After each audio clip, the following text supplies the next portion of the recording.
Assalamualaikum warahmatullahi wabarakatuh. Perkenalkan, nama saya Ida Adventin Kawangan Sudirman dengan NIM 1020224241. Di sini saya akan menjelaskan hasil pengerjaan UTS saya. Saya akan menjelaskan yang pertama ada IRD, kemudian Relational Model, kemudian DDL dan DML, kemudian yang terakhir ada normalisasi. Langsung saja ke IRD. IRD ini suatu diagram yang menggambarkan hubungan antar entiti di dalam database. Nah, IRD ini memiliki komponen utama, yaitu ada entitas, atribut, relasi, dan kardinalitas. Entitas ini biasanya disimbolkan dengan persegi panjang. Nah, entitas ini objek nyata yang datanya disimpan. Kemudian yang kedua ada atribut yang disimbolkan dengan oval. Jadi atribut ini bagian dari entitas. Jadi dalam entitas ada atribut. Kemudian yang ketiga ada relasi, biasanya digambarkan dengan belah ketupat. Ini menjelaskan hubungan antar entitas. Kemudian yang terakhir ada kardinalitas yang menunjukkan jumlah hubungan. Kayak one to many to one, many to many. Kemudian tujuan IRD ini adalah membantu memvisualisasikan rancangan sistem basis data sebelum dibuat ke relational model. Nah, di sini merupakan IRD yang telah saya buat. Memiliki 7 entitas, yaitu pasien 241, transaksi 241, detail transaksi 241, instalasi 241, layanan 241, kategori 241, dan staff 241. Nah, di tiap-tiap entitas ini terdapat atribut. Jadi entitas yang pasien ini memiliki atribut ID pasien, nama, nomor telepon, tanggal lahir, alamat, jenis kelamin. Dan di sini si pasien ini memiliki relasi dengan transaksi, yaitu relasi melakukan. Jadi pasien melakukan transaksi.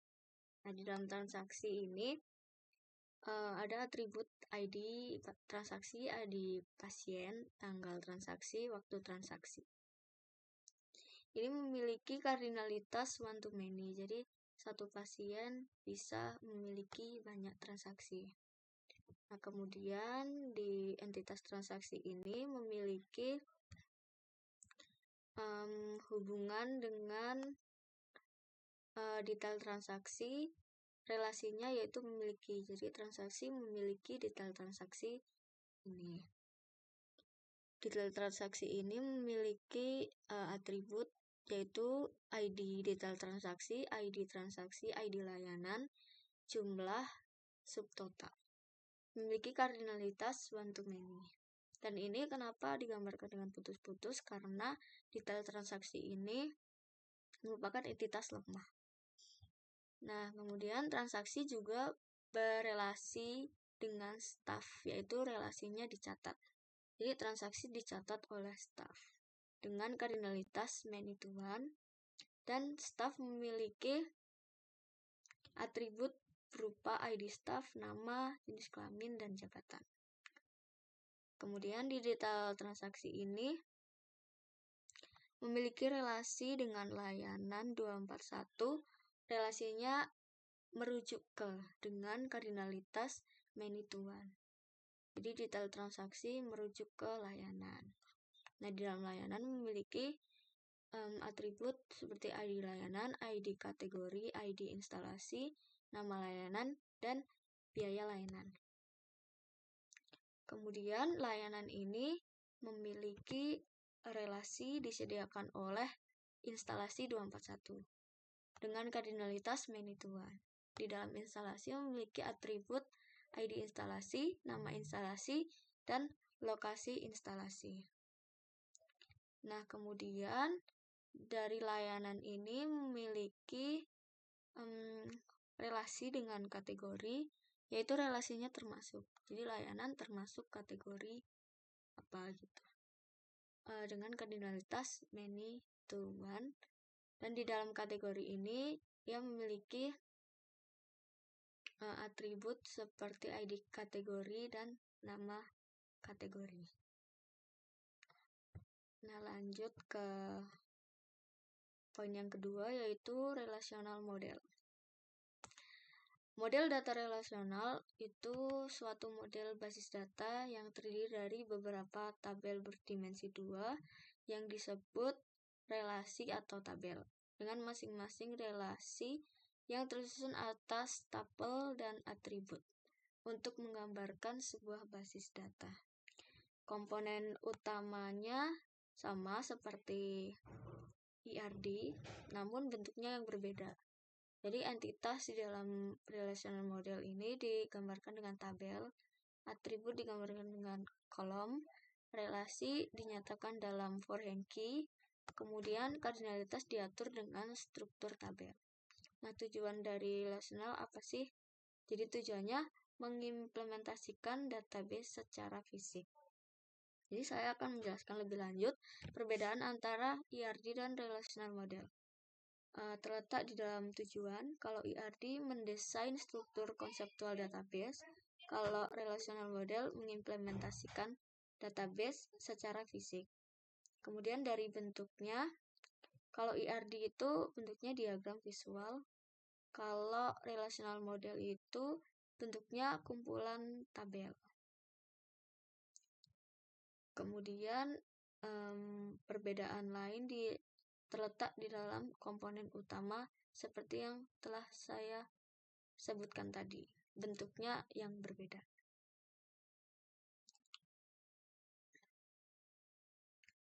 Relational model yang telah saya buat yaitu ini.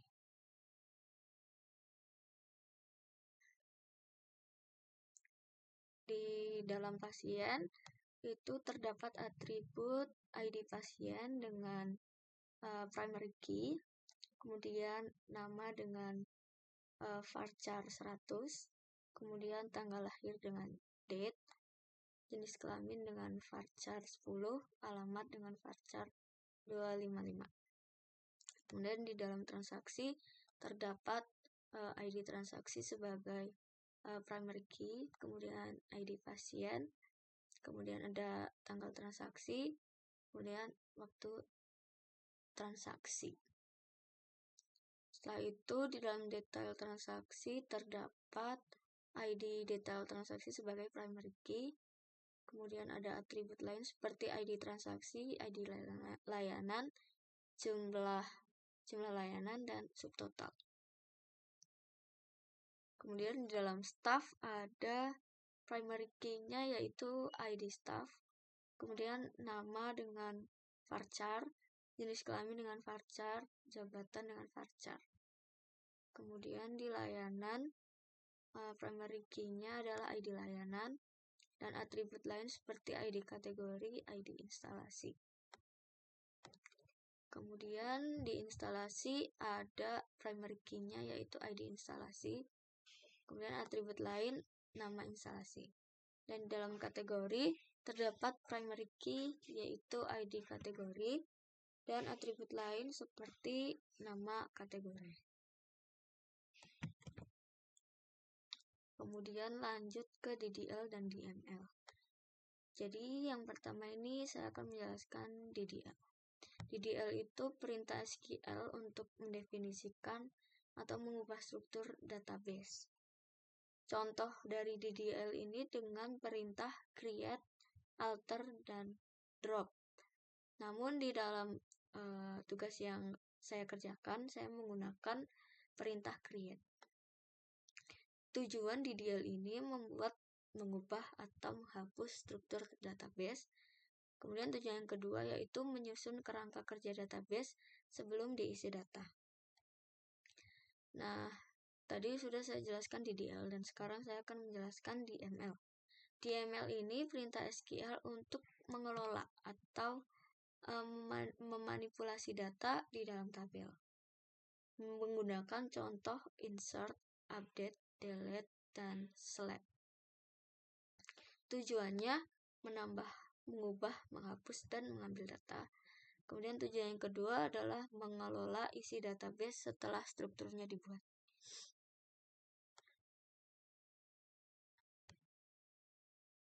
Nah, di sini merupakan DDL dan DML yang telah saya buat dan saya akan jelaskan lebih lanjut.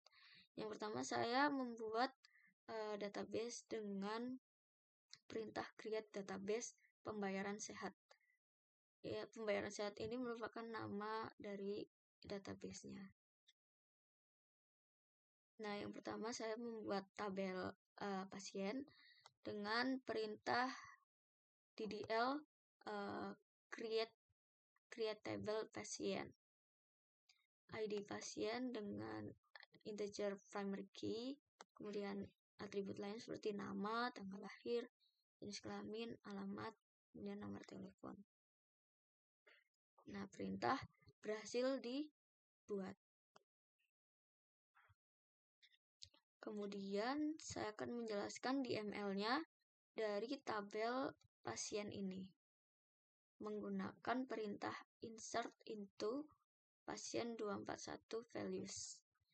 Sini saya memasukkan nama-nama pasien seperti Syifa Siti, kemudian ini juga ada tanggal lahirnya, jenis kelamin, alamat, dan nomor telepon. Kemudian Teo Putra dengan sama ada tanggal lahir, jenis kelamin, alamat, dan nomor telepon. Begitu sampai Rio Pratama. Kemudian menggunakan perintah select from pasien yang mengimplementasikan DML tadi. Jadi DML-nya menggunakan perintah insert dan select. Kemudian lanjut di tabel staff. Dalam tabel staff ini DDL-nya menggunakan perintah create. Di dalamnya terdapat primary key yaitu ID staff, nama, jabatan, sama jenis kelamin. Kemudian DML-nya menggunakan perintah insert dan select. Jadi saya memasukkan nama-nama staff seperti Rafadira dengan sebagai apa, kemudian jenis kelaminnya apa. Begitu sampai Dedi Putra. Setelah itu saya membuat tabel kategori. Sama dengan menggunakan perintah create yang mengimplementasikan DDL di dalam tabel kategori ini, saya menggunakan ID kategori sebagai primary key. Kemudian atribut lain seperti nama kategori. Nah, di sini ada DML-nya menggunakan perintah insert dan select. Insert-nya ID-nya 1, 2, 3, 4, 5. Kemudian nama kategorinya ada obat, rawat inap, konsultasi dokter, pemeriksaan laboratorium, dan operasi. Tabel instalasi juga sama menggunakan create dengan primary key, ID instalasi, dan atribut lain ada nama instalasi. Kemudian di sini ada DML-nya perintah insert dan select. Ini ID-nya dan ini merupakan nama instalasinya. Yaitu ada apotek, rawat inap, laboratorium, poliklinik, dan bedah. Kemudian tabel layanan juga sama seperti yang tadi menggunakan perintah create sebagai DDL-nya. Dengan primary key-nya ada ID layanan. Dan atribut lain seperti kategori, instalasi, nama layanan, biaya layanan. ID kategori dan instalasi ini merupakan forehand key dari kategori 241 dan instalasi 241. Kemudian di sini ada DML-nya, DML dari layanan 241. Ini ID layanannya. Kemudian ini ID kategori dan ini ke ID instalasi.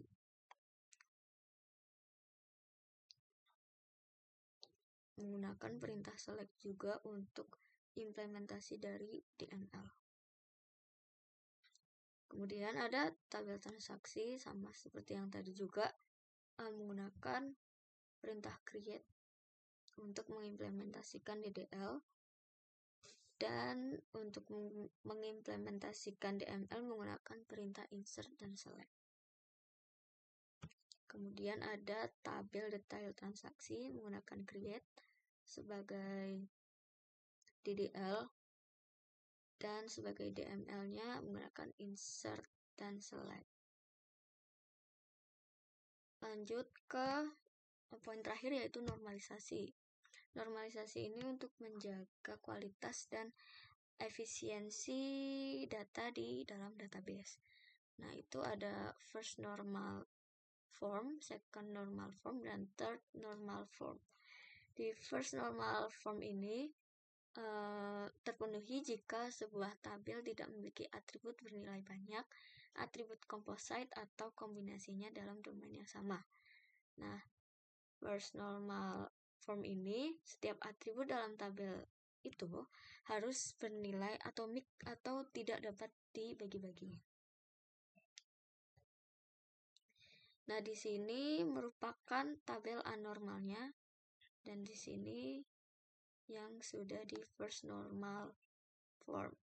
Jadi tadi kan di anormal ini terdapat di dalam satu tabel ini terdapat dua nilai. Jadi ini nggak boleh. Jadi harusnya dipisah.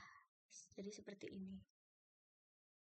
Kemudian yang kedua ada second normal form yang memenuhi bentuk first normal form.